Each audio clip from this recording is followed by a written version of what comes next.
हाँ जी, सत श्री अकाल जी। ਅੱਜ ਕਪੂਰਥਲਾ ਟਾਈਮਸ ਦੀ ਟੀਮਸ ਕਪੂਰਥਲਾ ਵਿਖੇ ਮੌਜੂਦ ਹੈ ਤੇ ਅੱਜ ਸਾਡੇ ਨਾਲ ਫਿਜ਼ੀਓਥੈਰੇਪਿਸਟ ਦੇ ਬਹੁਤ ਮਸ਼ਹੂਰ ਡਾਕਟਰ ਨਵਿਤਾ आहूजा जी मौजूद ने, जिन्हां ने अपनी फिजियोथैरेपी राਹੀਂ ਕਾਫੀ ਮਰੀਜ਼ਾਂ ਨੂੰ ਬਹੁਤ ਲੰਬੇ ਟਾਈਮ ਤੋਂ ਇਹ ਉਹਨਾਂ ਨੂੰ ਰਿਕਵਰ ਕਰ ਰਹੇ ਨੇ ਤੇ ਅੱਜ ਸਾਡੇ ਨਾਲ ਮੌਜੂਦ ਨੇ। ਅਸੀਂ ਸਵਾਗਤ ਕਰਦੇ ਹਾਂ ਡਾਕਟਰ ਨਵਿਤਾ आहूजा जी ਦਾ। हाँ जी, सत श्री अकाल मैम। हाँ जी मैम, ਤੁਸੀਂ ਕਾਫੀ ਲੰਬੇ ਟਾਈਮ ਤੋਂ ਫਿਜ਼ੀਓਥੈਰੇਪੀ ਦੇ ਨਾਲ ਜੁੜੇ ਹੋ। ਅੱਜ ਤੁਸੀਂ ਸਾਨੂੰ ਦੱਸੋ ਕਿ ਤੁਸੀਂ ਜੋ ਫਿਜ਼ੀਓਥੈਰੇਪੀ ਦੀ ਇੱਥੇ ਸੇਵਾਵਾਂ ਦੇ ਰਹੇ ਹੋ ਕਪੂਰਥਲੇ ਦੇ ਵਿੱਚ, ਤੁਸੀਂ ਆਪਣੀ ਐਜੂਕੇਸ਼ਨ ਕਿੱਥੋਂ ਕੰਪਲੀਟ ਕੀਤੀ? Basically, I'm from Dehradun and I did my physio from Sardar Bhagwan Singh Medical College, that is in Balawala. Okay. That is ahead of Dehradun, like nearly 20 kilometers from Dehradun. Okay. Ma'am, ਅੱਜ ਦੀ date ਦੇ ਵਿੱਚ physiotherapist ਜੋ ਹੈ physiotherapy ਕਿੰਨੀ ਕੁ ਜ਼ਰੂਰੀ ਹੈ ਕਿ ਇਸ ਬਾਰੇ ਜੋ ਜਿਹੜੇ ਲੋਕ ਨੇ ਜਿਨ੍ਹਾਂ ਨੂੰ ਇਸ ਬਾਰੇ ਨਹੀਂ ਗਿਆਨ, ਉਹਨਾਂ ਨੂੰ ਇਹ ਕਿਵੇਂ ਦੱਸਿਆ ਜਾ ਸਕਦਾ ਹੈ? First of all, physiotherapy is about your body fitness and सबसे ज्यादा important है, हमें अगर बॉडी में कोई भी पेन होता है तो हम उसको इग्नोर कर देते हैं। That is a biggest lack in the society. Body में अगर कहीं पे कोई भी पेन आ रहा है तो it doesn't means कि सिंपल एक पेन किलर उठाया और खा लिया। फिजियोथेरेपी बनी ही पेन रिलीफ के लिए है। ठीक है। तो मैम, जो फिजियोथेरेपिस्ट को लेके कई तरह के मिथ्स हैं, कई अफवाहां हैं जिनके बारे में लोगों को नहीं पता, उन्हां नूं असीं मैम इहदे विच किवें डिफाइन कर सकते हैं? हाँ, बहुत से पेशेंट्स ऐसे आते हैं जो कहते हैं कि ऐसा तो नहीं होगा कि हम एडिक्ट हो जाएंगे फिजियोथेरेपी ट्रीटमेंट लेते लेते, कहीं एडिक्शन तो नहीं हो जाएगा, जब तक लेते हैं तब तक ठीक रहते हैं। और ये एक कंप्लीट मिथ है, क्योंकि आजकल अगर फिजियोथेरेपी की बात करें तो इतनी एडवांसमेंट ऑफ ट्रीटमेंट्स है, सिर्फ इलेक्ट्रिक नहीं है, मैनुअल है। स्पोर्ट्स इंजरी में इतने अच्छे रिजल्ट्स हैं। कोई स्पोर्ट्स का कोई प्लेयर होता है तो इमीडिएटली हम उसकी मैनुअली मसल रिलीज कर देते हैं। तो ये कोई एडिक्शन नहीं है, ये एक बॉडी रिक्वायरमेंट है। And not only a single person, everybody should listen to their body. जैसे ही बॉडी में किसी भी तरीके का कोई पेन आता है, you should rush to the physiotherapy clinic where the relief is given in manual and electrical combination. Ma'am, इन दिनों में आपके पास कौन से ऐसे केसेस आ रहे हैं जिन पे फिजियोथेरेपी में बहुत बढ़िया रिजल्ट्स आए हैं? जिनके फिजियोथेरेपी के जो रिजल्ट्स हैं, cervical disc cases and then post fracture stiffness, any cases, चाहे पोस्ट ऑपरेटिव केसेस हैं या फिर पोस्ट इंजरी केसेस हैं। अब जब किसी की सर्जरी हो जाती है, सर्जरी तो हो गई, लेकिन जो सर्जरी के बाद का रिहैब है वो इतना इम्पोर्टेंट होता है and the society is really missing that part. They think कि सर्जरी इज डन, तो बट आफ्टर सर्जरी वो जो मसल्स हैं जिन पे कट लगे हैं सर्जरी के दौरान, अब उन्हीं मसल्स को उनका एक्टिव फॉर्म में लाना, उनको सिखाना कि what is there purpose, that is the work of physiotherapy. Very good. Ma'am, ऐसी कौन सी चीजें हैं जो आप तो पेशेंट को बिल्कुल ठीक करके दे देते हो, लेकिन वो बाद में भी जो घर जाके अपनी कोई गलतियां करते हैं, जहाँ जो आप उनको बताते हो कि ये चीजें नहीं करनी, उनके बारे में ये फिर कैसे आगे काम करती है? ये तो एक ऐसा क्वेश्चन है जो वाकई ही एक सिंपल एज ग्रुप के लिए नहीं है, ये सभी के लिए है। क्योंकि the way we carry our posture is very important. अगर अभी हम बैठे हैं, लेकिन मैं अगर एक साइड बैठ रही हूँ तो मुझे स्कोलियोसिस हो जाएगा। स्कोलियोसिस इज कि मेरी स्पाइन एक साइड टिल्ट हो जाएगी। अगर मैं ऐसे होके बैठ रही हूँ तो मुझे हम्प बैक हो जाएगा। तो ये जो पोस्चर है, physiotherapy work on postural corrections. Being a physiotherapist, we always educate the patient that when you have to carry your body, it is our responsibility that the angles should be accurate. You don't have to bend excessively. You don't have to pull extra weights. क्योंकि अगर हम बात करें, जो problems aggravate होती हैं वो तभी होती हैं जब डिस्क के केसेस को हम बताते हैं कि आप प्लीज वेट मत उठाइए, already the disc is damage. कौन सी ऐसी एजेस हैं मैम कि जब हमें पता लग जाता है कि अब हमें सर्वाइकल हो रहा है या हमें नी पेन हो रही है, तो कौन सी ऐसी आपके पास कौन से ज्यादा ऐसे केसेस आ रहे हैं जिनको आपने बहुत अच्छी तरह से अटेंड किया है और उनके बहुत बेटर रिजल्ट्स आए हैं? Cervical, basically cervical is the bone of this area, जिसको हम यूजुअली हम कह देते हैं कि सर्वाइकल हो गया। सर्वाइकल कोई बीमारी नहीं है, it is a postural imbalance. क्योंकि जब सर्वाइकल वर्टिब्रा, ये जो मनके हैं, ये सर्वाइकल मनके हैं, इनको जब हम ठीक से नहीं कैरी करते, specially people who are just writing but their posture is this forward bending, तो ऑब्वियसली जो हमारा स्पाइन है उसका अलाइनमेंट डिस्टर्ब होगा। तो उसके केस में सर्वाइकल स्पॉन्डिलोसिस ये कॉमन प्रॉब्लम है जो होती है, and it can happen to anybody. आजकल तो छोटे छोटे बच्चे पूरा टाइम स्क्रीन पे होते हैं, है ना, उनका राइटिंग पोस्चर, उनका स्टडिंग पोस्चर, उनको यही नहीं पता कि उठना कैसे है, बैठना कैसे है, नेक को कैरी कैसे करना है। तो ये सर्वाइकल किसी सर्टन एज ग्रुप से रिलेटेड नहीं है, ये जो प्रॉब्लम है ये सभी से रिलेटेड है। और इसमें कोई एज ग्रुप की अगर मैं बात करूं तो मेरे पास प्रोफेशनल्स भी आते हैं जिनका जो जॉब है वो अक्सर लैपटॉप पे होते हैं। They keep complaining and there we say it is technique, ये टेक्नोलॉजी ओरिएंटेड है, तो इट इज कॉल्ड टेक्निक, कि आपको ये जो नेक में प्रॉब्लम्स हो रही हैं। इसके अलावा स्टूडेंट्स हो गए, इसके अलावा चाहे बुजुर्ग भी हैं, आजकल जो भी आता है उनका स्पाउस कई बार बोल रहा होता है कि आप इनको मना करो, पूरा टाइम फोन पे हैं। तो ये प्रॉब्लम सिर्फ एक एज ग्रुप की नहीं है, everybody is carrying a mobile phone in their hand these days, तो it is with every age group. क्या आपको लगता है कि कई लोग जो अपनी पेन को भी इग्नोर कर देते हैं, क्योंकि कई की आज के टाइम में जो लाइफ काफी बिजी होती जा रही है कि सारा दिन आपने जैसे पहले बताया कि फोन का यूज बहुत बढ़ गया है, हर एक काम ऑनलाइन होने लग गया है, कभी तो क्लासेस भी ऑनलाइन ही ज्यादा काम हो रहा है, लैपटॉप में काम बहुत बढ़ रहा है, जहाँ ये जो स्ट्रेस के कारण भी ये वाली प्रॉब्लम्स आती हैं मैम? बिल्कुल, देखो, इसलिए फिजियो का रोल ऐसा है कि एक्सरसाइज, साइकोलॉजिकल हीलिंग, है ना, तो it is not just a muscular healing. ये हीलिंग सिर्फ मसल्स की नहीं है। जब मैं फिजियोथेरेपी ट्रीटमेंट की बात करती हूँ तो कितनी बार ऐसा होता है पेशेंट को हमें अपार्ट फ्रॉम द ट्रीटमेंट कितना ज्यादा एक्स्ट्रा साइकोलॉजिकल हीलिंग भी करनी पड़ती है, पोस्चर केयर भी बताना पड़ता है, डूज एंड डोंट्स भी बताने पड़ते हैं। क्योंकि जब वो इलाज करा के चले जाते हैं, फिर यहाँ से तो चले जाते हैं, फिर अपने पोस्चर में वो फिर वही रॉन्ग पोस्चर्स, है ना, wrong weight lifting, and when you get up from the bed, very basic thing, अक्सर आपने देखा होगा जब हम बिस्तर से उठते हैं झटके से ऐसे ही उठ जाते हैं। तो होता क्या है, जो हमारी स्पाइन है उसकी सेंटर ऑफ ग्रेविटी जो हमारी लंबर लेवल पे है, वो जो है वो बैलेंस नहीं करती, हमारा जो डिस्क है वो ओवरलोड हो जाती है हमारे पूरे बॉडी वेट से। तो ये छोटी छोटी चीजें हैं जो हम पेशेंट को एक्सप्लेन करते हैं। मैम, आज की डेट में आपके पास कौन से केसेस ज्यादा आ रहे हैं जिनको आप अटेंड कर रहे हो और उनके आप फिजियोथेरेपिस्ट के राही उनके बहुत बढ़िया रिजल्ट दे पा रहे हो?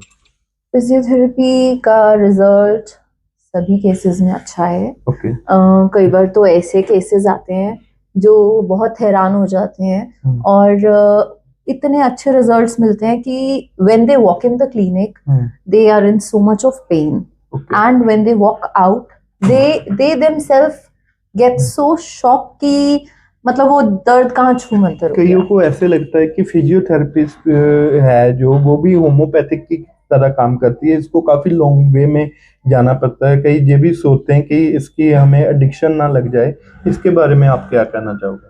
देखो, केस टू केस डिपेंड करता है। अगर मेरे पास कोई स्ट्रोक का केस आता है जिसको हम कहें कि पैरालिसिस हो गया, अब वो जो हेमीप्लेजिया का केस है वो केस में ये नहीं कह सकती कि ओके इंस्टेंट रिलीफ हो गया और आप जाओ। वो ऐसे केसेस होते हैं जिनको थोड़ा टाइम रेगुलर आना पड़ता है, क्योंकि वो रिहैब के ऐसे केसेस हैं जिनमें we work hard in a different way. The patient doesn't have a muscle power ही जीरो है, उनकी पैरालिसिस का अटैक हुआ है, तो वहां पर जो एक number of days of treatment है तो ऑब्वियसली वो ज्यादा होते हैं। लेकिन देयर आर केसेस जिनकी कई बार मसल पुल होती है, जिनकी कई बार इंजरीज होती है, कई बार कोई लिगामेंट इंजरी हो गई, कई बार कोई बेसिक मसल पुल हो गया, तो ये केसेस तो इतनी जल्दी रिलीफ इनको मिलता है क्योंकि हम सिर्फ इलेक्ट्रिकल काम नहीं करते. Physiotherapy is about healing. Here we work with our manual touch also. Okay. We are stretching the muscles. We are releasing your soft tissues, जिसको हम कहते हैं myofascial release.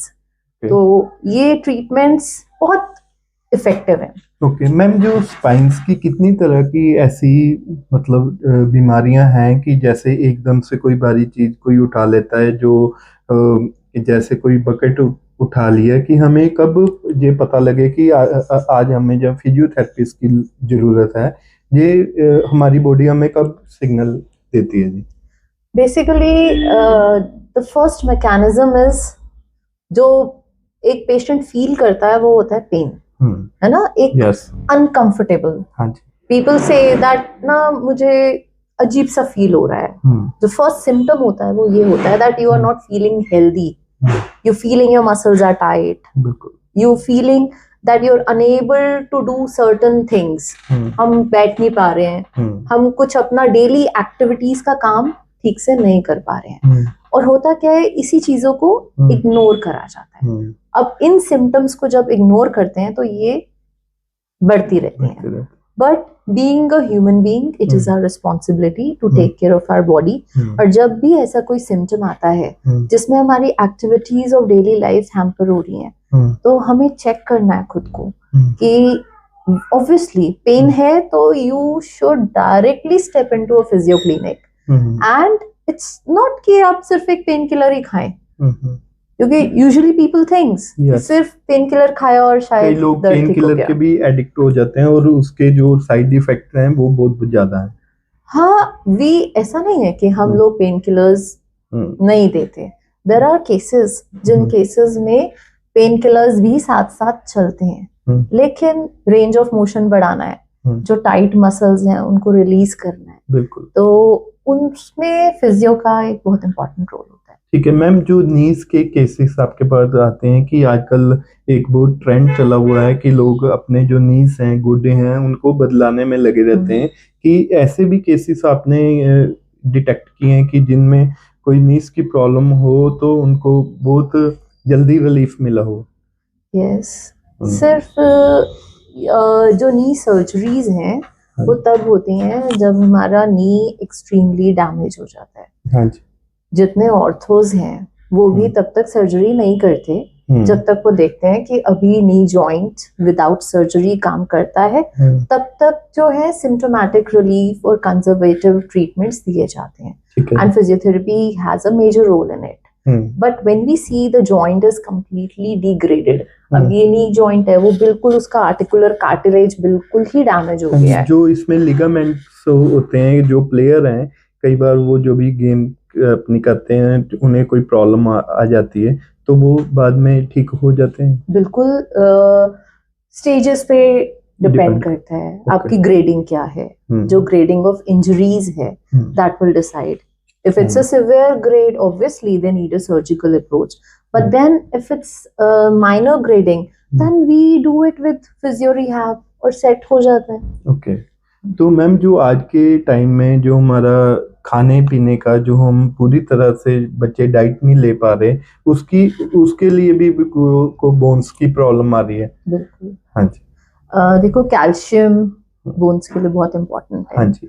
और विटामिन डी, ये दोनों ऐसे न्यूट्रिशन है ह्यूमन बॉडी के लिए कि अगर ये डेफिशिएंट होंगे तो हमारे को बोनी रिलेटेड प्रॉब्लम आएंगी ही आएंगी. विटामिन डी की मैम जो क्षमता है ये दिन पर दिन कम क्यों हो रही है नौजवानों में? फिजिकल एक्सपोजर टू सन तो है ही नहीं. हाँ जी. आजकल जो सीडेंटरी लाइफस्टाइल है ना, अभी गर्मियां आएंगी तो हमें पता है कि nobody will be exposing themselves to the, तो जो एक नेचुरल यूवी, एक हमें जो एक नेचुरल सनरेज से जो हमें मिलना है विटामिन डी, वो तो हम नहीं लेते हैं आजकल. One thing is that. Other thing is the lack of activity. Other thing is the lack of diet. So people these days, ये सारी चीजों का लैक होने की वजह से हमारे विटामिन डी, विटामिन कैल्शियम, ये सब का लेवल डिप्रिशिएट हो रहा है. जिस और वजह से इसको मैम body problems आ इसको गई। बेटर करने के लिए हम क्या कर सकते हैं?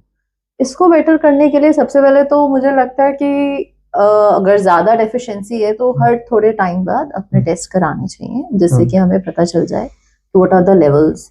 उसके बाद मसल्स जो हैं वो बोन्स से अटैच्ड है। हाँ जी। बोन्स वीक हो रही हैं तो मसल्स वीक होंगी होंगी। तो हम कहाँ काम करते हैं? बीइंग अ फिजियो में बात करूं तो we work on your muscles. हम अगर मसल्स को पहले ही इतनी स्ट्रेंथ दे दें कि मसल्स स्ट्रांग होंगी तो बोन पे प्रेशर नहीं जाने देंगे। इसलिए जो एक्सरसाइज है, जो एक्टिविटी है, वो इसलिए इम्पोर्टेंट है कि अगर हम अपना वर्कआउट करें, एक नेचुरल जो हमारा वर्क फ्रॉम द बॉडी है वो अच्छे से करेंगे तो फिर हमारी बोन्स पे वो मसल्स प्रेशर जाने नहीं देंगे। मैम जो चीजें होती हैं कि कई चीजों में डॉक्टर ऑपरेट का बोल देते हैं, क्या हम जो भी फिजियोथेरेपिस्ट के पास जाते हैं तो अगर हम उनसे ट्रीटमेंट देते हैं वो भी हौली हौली ठीक हो सकता है जी? यस, ऐसा नहीं है कि अगर सर्जरी आपको सजेस्टेड है तो वो रिवर्स नहीं हो सकती। देयर आर केसेस जो जिनको माइंड में इतना फियर होता है ना कि वो सर्जरी कराना ही नहीं चाहते। यस, बहुत से ऐसे पेशेंट्स कई बार ऐसे इशू हो जाते हैं जिनका शुगर लेवल ज्यादा होता है और काफी वो सर्जरी को हाँ जी इग्नोर करते हैं। तो क्या फिजियोथेरेपी उसमें काम करती है? ऑफ कोर्स करती है, क्योंकि हम पेन रिलीफ पे काम करेंगे, है ना, हम उनको मस्कुलर रिलैक्सेशन पे काम करेंगे। Moreover these things are side effect free. मैं कोई मेडिकेशन नहीं उनको खिलाती रहूंगी कि उनको कोई साइड इफेक्ट आ रहा है। आप उनको exercise, muscle release, muscle strengthening, और जिन लोगों की दर्द की वजह से चाल खराब हो जाती है तो हम उनका गेट एजुकेशन भी करते हैं। Gait is the word for walking pattern. So we tell them that, see, you're not walking properly. Where you need to put the right weight while you walk. सबसे पहले आप heel strike करेंगे, आप ठीक से अपना weight transfer करेंगे। तो ये सब हमारे लाइन ऑफ ट्रीटमेंट होता है। हाँ जी मैम, आज की जो फिजियोथेरेपी है ये कितनी एडवांस हो चुकी है? कौन कौन सी मशीनें आ चुकी हैं कि जिनसे कि जो पेशेंट्स हैं उनको काफी रिलीफ मिल पाता है? अगर मैं पहले की बात करूं तो पहले हम जानते हैं कि टेंस, आईएफटी, यूएस, अल्ट्रासाउंड, ये सब हमारी मोडालिटीज होती थी फिजियो रिलीफ के लिए। वो तो इलेक्ट्रो में है ही, लेकिन इसके अलावा आजकल laser, shockwave therapy, then long wave therapies, and then we have so many advanced robotic modalities also, which play very important role in the physio rehab. Ma'am physiotherapist के जो साथ साथ में जो गुड हैबिट्स हैं जैसे कि वॉक करना या जो रनिंग करना, जो प्लेयर्स हमारे हैं जो अलग अलग गेम्स में पार्टिसिपेट करते हैं, कि वो भी मैम फिजियोथेरेपिस्ट को यूज करते हैं या मतलब काम आती है उनमें? It's very important for them rather because they're working very hard. So many a times we get patients वो आते हैं, especially they come for cupping sessions. And then physiotherapy में हम ड्राई नीडलिंग भी प्रैक्टिस करते हैं, कपिंग भी करते हैं, टेपिंग भी करते हैं। ये वो क्विक रिलीफ ट्रीटमेंट्स हैं जो हम ज्यादातर स्पोर्ट्स इंजरी वाले या फिर just to maintain your natural fitness, चाहे वो प्लेयर्स हैं चाहे वो कोई भी हैं, तो ये ट्रीटमेंट्स भी हम उन केसेस में कर सकते हैं। आप मैम ऐसा कोई अपना एक्सपीरियंस हमारे साथ शेयर कीजिए कि जो आपने किसी पेशेंट को फिजियोथेरेपिस्ट के राही आपने उसको ट्रीटमेंट दिया और इस वक्त वो मेडिटेशन से भी बढ़िया काम कर गया, जब वो उसके बहुत बढ़िया रिजल्ट आए। तो मेडिकेशन इज आल्सो इम्पोर्टेंट, ऐसा नहीं है मेडिसिन इम्पोर्टेंट नहीं है, medicine is very important.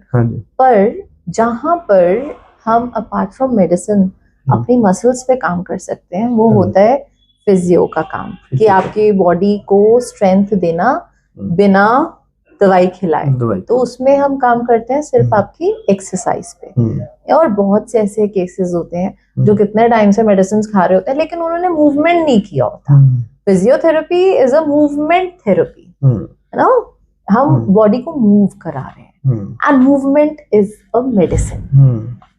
these days we know आजकल का जो लाइफस्टाइल है, बिल्कुल। अगर बॉडी पे मूवमेंट नहीं है तो फिर क्या होगा? तो we work on movement therapies. Ma'am जो छोटे छोटे बच्चे हैं जो अपना स्कूल जाते हैं और काफी भारी बैग वगैरह उन्होंने कैरी किए होते हैं, कि उनमें भी मैम पोस्चर में फर्क आता है?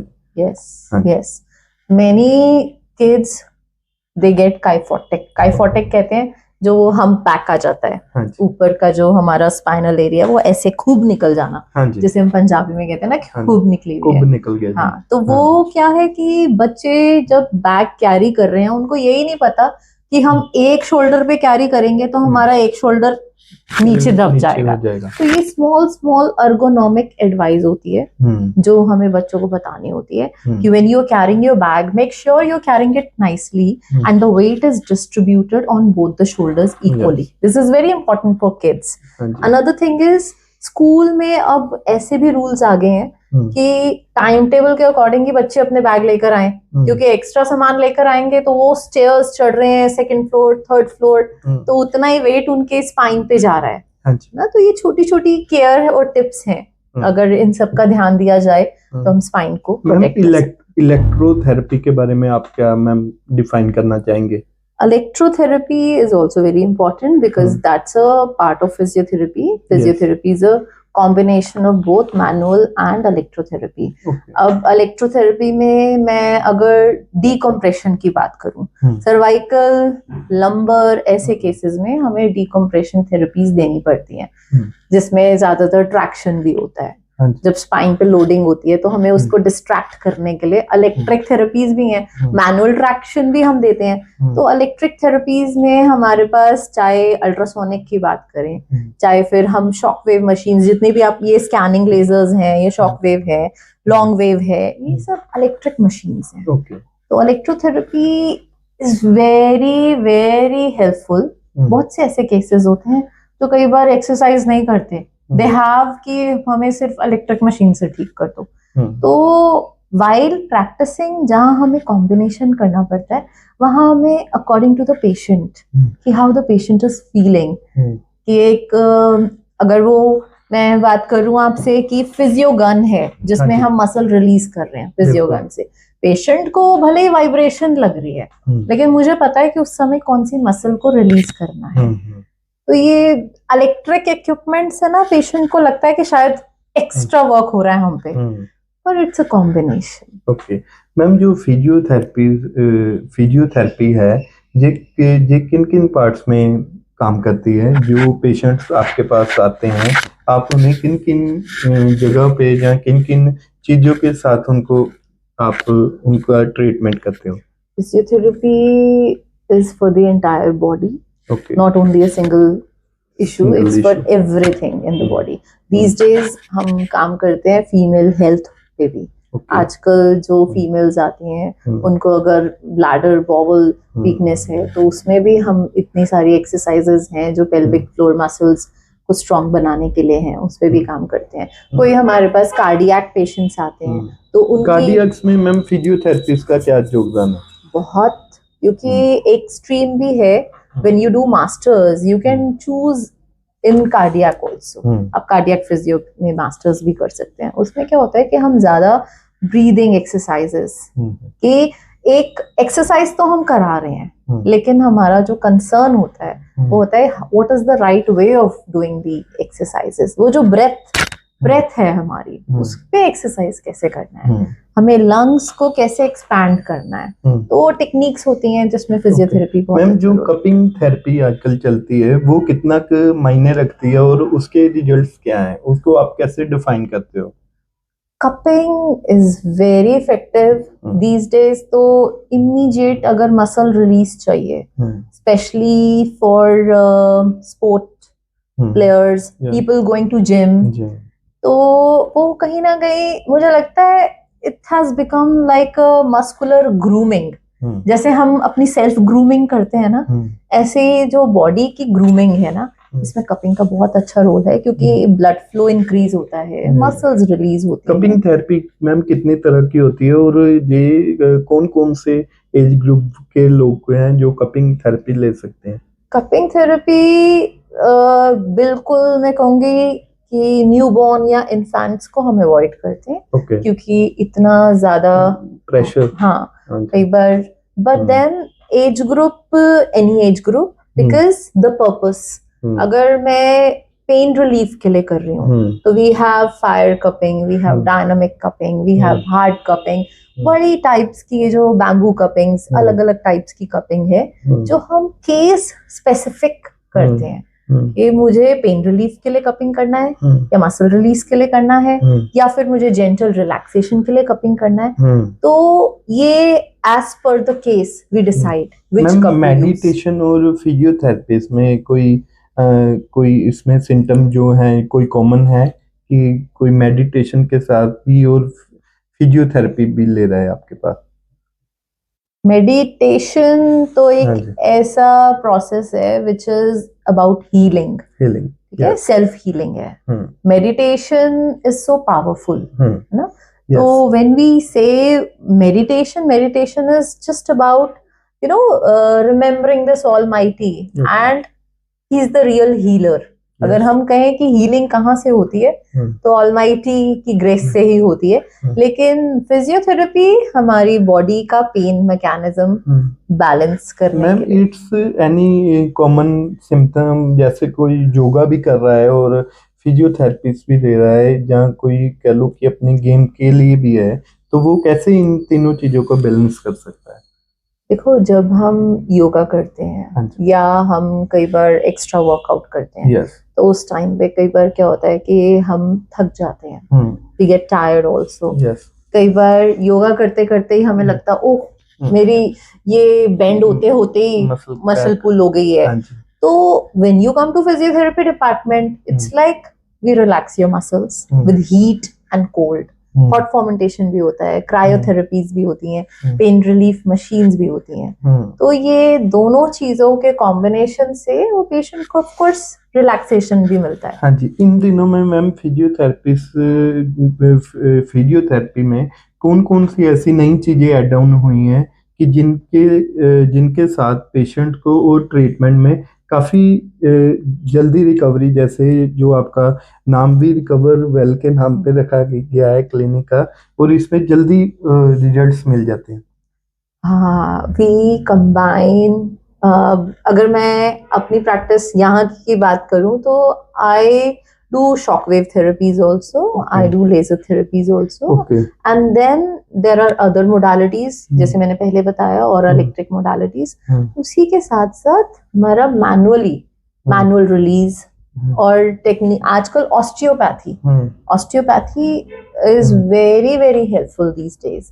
अगर हम मैनुअल थेरेपी और ऑस्टियोपैथी पे एक्स्ट्रा कोर्सेज कर लेते हैं then we learn more, and manually हमें और इतनी ऐसी टेक्निक्स मिल जाती हैं which can be very helpful to patient. जैसे मैम आजकल जो इलेक्ट्रो मीडिया का जमाना है, सभी लोग अपना फेसबुक पे या यूट्यूब पे फिजियोथेरेपी की काफी अवेयरनेस हुई है कि पेशेंट में आगे से कि ज्यादा अवेयरनेस है फिजियोथेरेपिस्ट के लिए। बिल्कुल, फिजियोथेरेपी दीज डेज हम जानते हैं, किसी भी स्पोर्ट्स की बात करें, हर स्पोर्ट्स में फिजियो भी हैं, कोचेस के साथ फिजियोज हैं। बिल्कुल। तो फिजियोथेरेपी अब बहुत अगर मैं 20 साल पहले की बात करूं तो when I was in Delhi before coming to Kapurthala. Delhi में आपने मैम कितनी देर प्रैक्टिस की है? मैंने 1 साल की थी। तो वहां पर तो मैंने इवन लेबर रूम में टेंस मशीन, जो हमारा पेन रिलीविंग मशीन है, 20 साल पहले भी देखी थी कि इवन लेबर टाइम पे, डिलीवरी टाइम्स पे पेन मशीन यूज हो रही है। तो आज तो 20 साल बाद physiotherapy I think everybody knows about. कपूरथले में मैम आपको अपना रिकवर वेल क्लिनिक जो आप चला रहे हो, इसको चलाते हुए आपको कितना टाइम हो गया है, और आप जो आपको हमारे दर्शक आज देख रहे हैं उनको क्या मैसेज देना चाहोगे as a physiotherapist? As a physiotherapist, I would say कि please listen to your body, and if you feel any pain in your body, please come here. We are ready to serve you. And another thing is you should always check yourself कि आपका posture ठीक है, कहीं पे pen radiate तो नहीं हो रहा, कहीं बॉडी में कोई स्टिफनेस तो नहीं आ रही, कहीं रेंज तो नहीं कम हो रही, क्योंकि ये वो सिम्टम्स हैं जिन सबको फिजियोथेरेपी के द्वारा हम ठीक कर सकते हैं। मैम एक फिजियोथेरेपिस्ट जो फिजियोथेरेपी है उसके बारे में ये भी मिथ्स हैं कि इसको अगर लगातार हम ले रहे हैं या यूज कर रहे हैं इसकी एडिक्शन हो जाती है, इसके बारे में आप क्या कहना चाहोगे? ऐसा नहीं है, okay. it's not like that because मुझे ऐसा लगता है these days especially the geriatric जो elderly हैं, अगर हम उनकी बात करें, कई बेड रिडन होते हैं, कईयों की एक्टिविटी होती ही नहीं है, but when they walk in the clinical department they feel so rejuvenated, they feel so relaxed कि वो बोलते हैं कि वी फील होमली एंड यहाँ आकर बल्कि दे विल एक्सरसाइज, साइकिलिंग कर रहे हैं, रोइंग मशीन कर रहे हैं, शोल्डर व्हील कर रहे हैं, ये सारी एक्टिव एक्सरसाइजेस हैं। जब वो ये सारी एक्सरसाइजेस करते हैं they feel a bit better and a bit healthier. उनको खुद ऐसा लगता है कि अरे मैं ये सारी एक्सरसाइज कर सकता हूँ, मैं इस एज में मैंने तो सोचा ही नहीं था, मैं आज साइकिल भी चला लूंगी। होते हैं ऐसे patients and they get so happy. मतलब वो जो पेशेंट की खुशी देख के इतना दिल खुश होता है ना, तो ऐसा लगता है कि ये एक अवेयरनेस है कि वाकई everybody should listen to it. Ma'am आपने आज अपने बड़े बिजी शेड्यूल्स के होने के बावजूद भी हमारी टीम के लिए टाइम रखा। हम अपनी पूरे चैनल की ओर से और हम अपनी पूरी टीम की ओर के आपका बहुत बहुत धन्यवाद करते हैं। और हम आपके जरिए ये भी अपने जो ऑडियंस है उनको बताना चाहते हैं, जो फिजियोथेरेपी से है, जो फिजियोथेरेपी है, कपिंग है, इसमें काफ़ी चेंजेस या काफ़ी इसमें इम्प्रूवमेंट हो चुकी है। जो भी इसको अपने अकॉर्डिंगली लेना चाहता है तो वो इसको जरूर ले सकता है। इसके लिए मैम हम आपका आज बहुत बहुत थैंक्स करते हैं कि आपने हमारी टीम के लिए और हमारे चैनल के लिए टाइम निकाला। आपका बहुत बहुत थैंक्स और बहुत बहुत धन्यवाद।